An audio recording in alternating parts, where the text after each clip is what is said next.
നമസ്കാരം. പ്രധാന വാർത്തകൾ.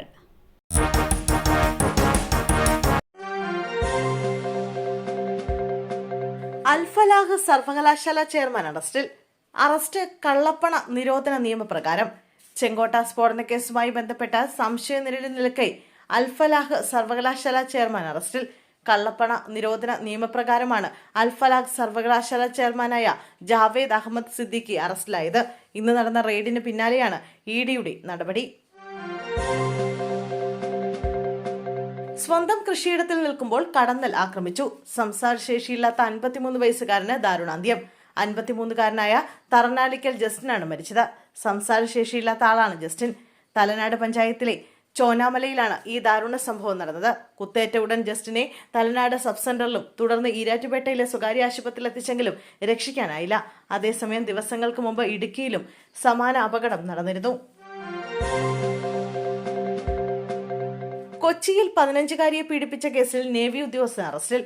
ഹരിയാന സ്വദേശി അമിത് എന്നയാളെ പോലീസ് അറസ്റ്റ് ചെയ്തു. പ്രായപൂർത്തിയാകാത്ത പെൺകുട്ടിയെ പ്രണയം ധരിച്ച് താമസ സ്ഥലത്തേക്ക് കൂട്ടിക്കൊണ്ടുപോയാണ് പീഡിപ്പിച്ചത്. പെൺകുട്ടിയുടെ പരാതിയിലാണ് പോലീസ് കേസെടുത്തിരിക്കുന്നത്. നേവി ഉദ്യോഗസ്ഥനെ അറസ്റ്റ് ചെയ്തതുമായി ബന്ധപ്പെട്ട അന്വേഷണത്തിൽ സഹകരിക്കുമെന്നും വിഷയം അന്വേഷണ പരിധിയിലാണെന്നുമാണ് നേവി നൽകുന്ന വിശദീകരണം. തദ്ദേശ തെരഞ്ഞെടുപ്പ്. വോട്ടെടുപ്പ് ദിവസങ്ങളിൽ സംസ്ഥാനത്ത് പൊതു അവധി. സംസ്ഥാനത്തെ തദ്ദേശ സ്വയംഭരണ സ്ഥാപനങ്ങളിലേക്കുള്ള പൊതു തെരഞ്ഞെടുപ്പിന്റെ പശ്ചാത്തലത്തിൽ വോട്ടെടുപ്പ് നടക്കുന്ന അതാത് ജില്ലകളിൽ പൊതു അവധി പ്രഖ്യാപിച്ചു.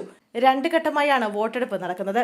ഡിസംബർ 9 ചൊവ്വ തിരുവനന്തപുരം, കൊല്ലം, പത്തനംതിട്ട, ആലപ്പുഴ, കോട്ടയം, ഇടുക്കി, എറണാകുളം ജില്ലകളിൽ പൊതു അവധിയായിരിക്കും.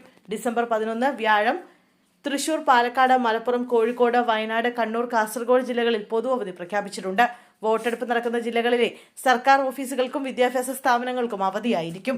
സ്വകാര്യ സ്ഥാപനങ്ങൾ, ഫാക്ടറികൾ, തോട്ടങ്ങൾ എന്നിവിടങ്ങളിലെ ജീവനക്കാർക്ക് വോട്ട് രേഖപ്പെടുത്തുന്നതിനായി അവധിയോ മതിയായ സൗകര്യമോ നൽകാൻ തൊഴിലുടമകൾക്ക് നിർദ്ദേശം നൽകിയിട്ടുണ്ട്. BJP ഞെട്ടിച്ച് രാജി. പിന്നാലെ കോൺഗ്രസ് ലഭിച്ചത് വൻ സ്വീകരണം.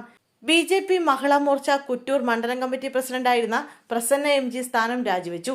കോൺഗ്രസിൽ അംഗത്വം സ്വീകരിച്ചു. KPCC നിർവാഹക സമിതി അംഗം ജോർജ് മാമൻ കുണ്ടൂർ മെമ്പർഷിപ്പ് നൽകി സ്വീകരിച്ചു. കോൺഗ്രസ് മണ്ഡലം പ്രസിഡന്റ് പോൾ തോമസ് ഇലഞ്ഞിമുട്ടിൽ അധ്യക്ഷത വഹിച്ചു.